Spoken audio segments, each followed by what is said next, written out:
39 Notuswaram songs were composed by 18th century legendary Carnatic musician Muthuswami Dikshitar.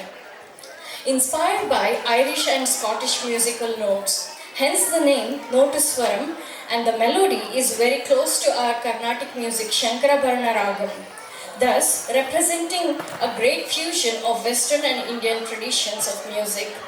So my students now from Satvika Arts and Culture Center will be performing for two Notuswarams, that is Shakti Sahita Ganapati in praise of Lord Ganesha and Shamale Meenakshi describing the beauty of the power and the dark-hued Meenakshi. I have choreographed this dance for the voices of children from Vittalaya School of Music, Bengaluru, and I am very thankful to Sri Vijay Krishna for permitting us to use their recording. Thank you. Shamale Meenakshi and Shakti Sahita Ganapati, Notuswaram by our children.